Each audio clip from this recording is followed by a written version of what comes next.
Greetings, dear listeners, and welcome to Spring in Canada.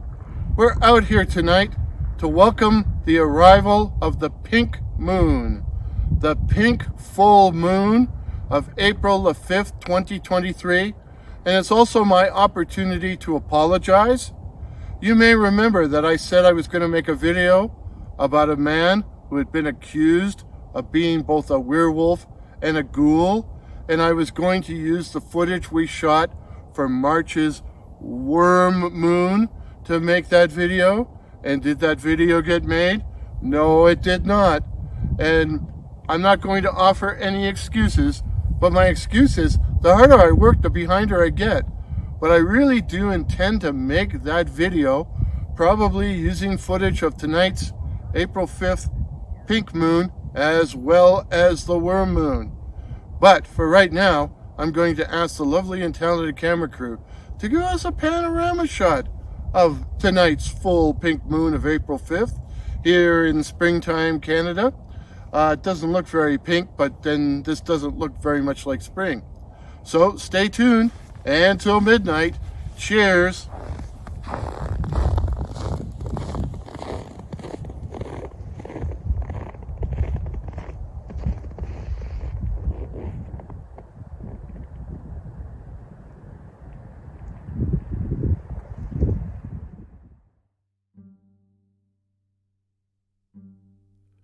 Werewolf or Ghoul, the strange case of Sergeant Bertrand. In the fall of 1848, graves were found disturbed in a number of Parisian cemeteries. The culprits were not grave-robbing medical students, as the bodies had not been carried off, but had been torn apart, even chewed. These outrages would have been blamed on wild animals having unearthed the cadavers, but human footprints were found in the soft soil around the graves. A watch was mounted, and the ravages ceased. For a while. Only for a while. During the winter months, the nocturnal intruder returned, but guards and plans and traps were mounted against him, against it. In March of 1849, a booby-trap gun mounted in the St. Parnasse Cemetery fired in the night.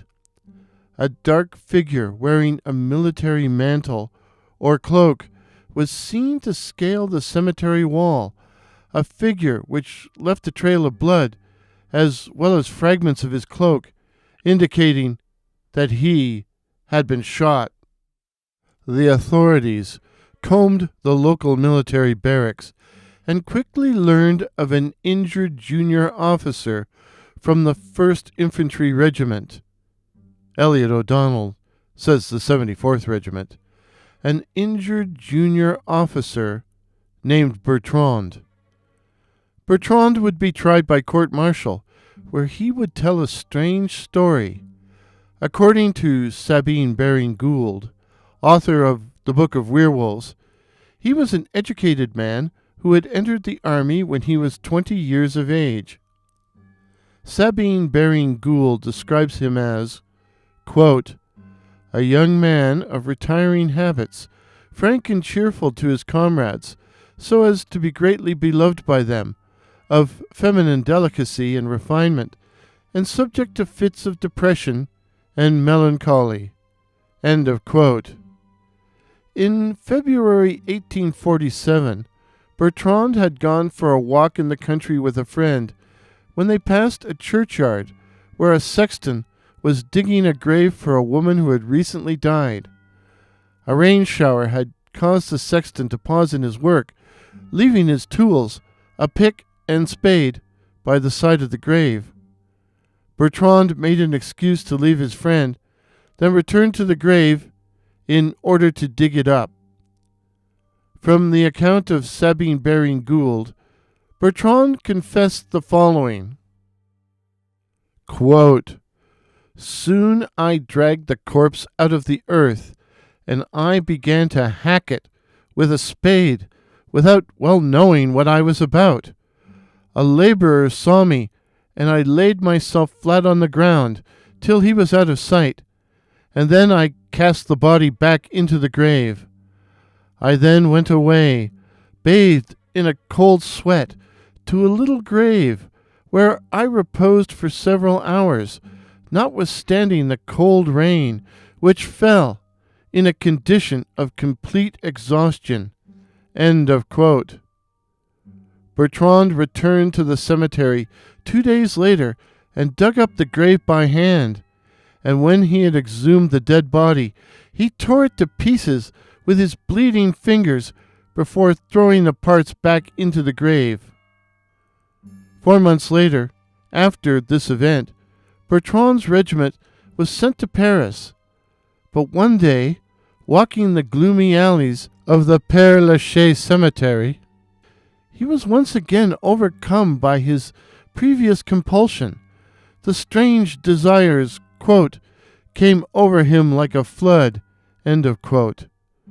When night fell, Bertrand scaled the cemetery wall and dug up the body of a 7-year-old girl, which he tore in half. A few days later, on another nocturnal expedition, he dug up the decomposing body. It had lain in the grave for 13 days. The decomposing body of a woman who had died in childbirth. On November 16th, Bertrand dug up the body of what Sabine Baring-Gould describes as an old woman of 50. 50, huh? An old woman of 50 ripped up her body and then rolled around in the entrails. Gosh.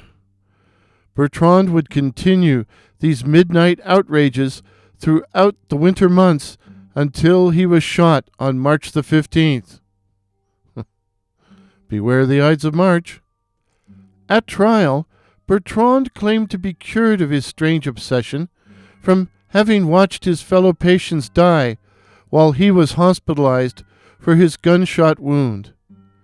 Sabine Baring-Gould notes that the exhaustion that Bertrand experienced after his depredations was similar to what the Viking berserkers underwent following an attack. Quote, "The case of Monsieur Bertrand is indubitably most singular and anomalous. It scarcely bears the character of insanity, but seems to point rather to a species of diabolical possession. At first the excesses chiefly followed upon his drinking wine, but after a while they came upon him without exciting cause. The manner in which he mutilated the dead was different.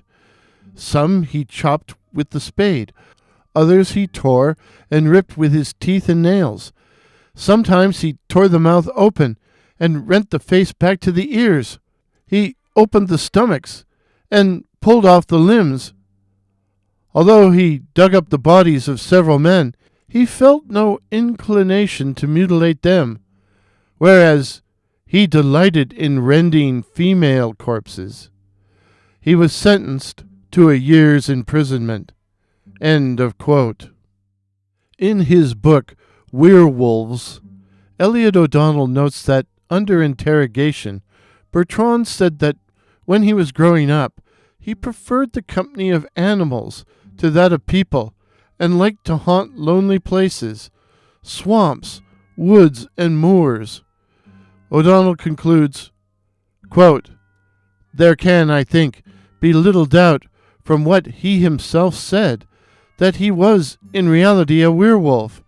His preference for the society of animals and love of isolated regions, his sudden falling asleep and sensations of undergoing metamorphosis, though that metamorphosis was spiritual and metaphysical only, which is often the case, all helped to substantiate that belief." End of quote. Much to my surprise, Montague Summers does not discuss the case in The Werewolf in Lore and Legend. It is only mentioned casually in a footnote as a case of wolfomania. wolf-omania. So Elliott O'Donnell thought Bertrand was a werewolf, whilst Sabine Baring-Gould thought him the victim of demonic possession. But what do you think, dear listeners? For myself, I've always had another burning question. What happened to Bertrand after he got out of jail? Well, guess what? I found the answer on Wikipedia in an article that refers to Bertrand as the vampire of Montparnasse, or Montparnasse.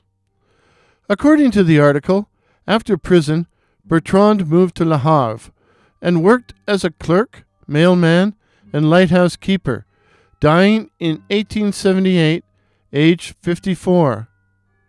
Wikipedia makes Bertrand sound like a budding serial killer, as serial killers often begin by acts of cruelty towards animals.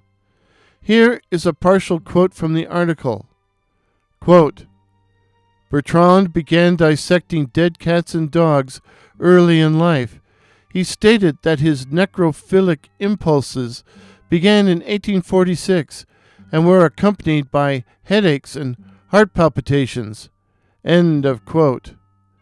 The article emphasizes the necrophilic impulses behind Bertrand's actions, necrophilia being defined as sexual attraction towards corpses, towards the dead.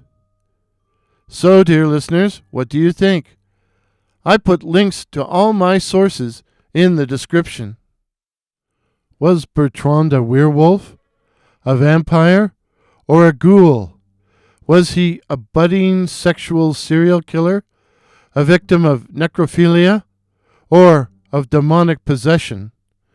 Let me know your thoughts in the comments below, and stay safe, stay subscribed, ring the bell so you don't miss any upcoming videos, and feel free to share this video with anyone you please. If this is your first visit to my channel, please consider subscribing.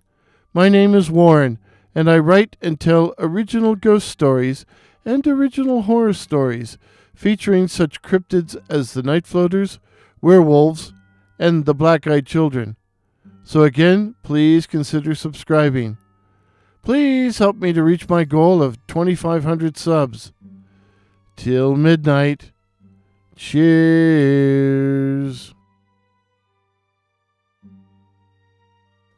The video used in today's presentation was filmed by Dr. Curious, while the music was the classic Ghost Processional by that patron of the internet, Kevin MacLeod. Appropriate music for a discussion of werewolves and ghouls.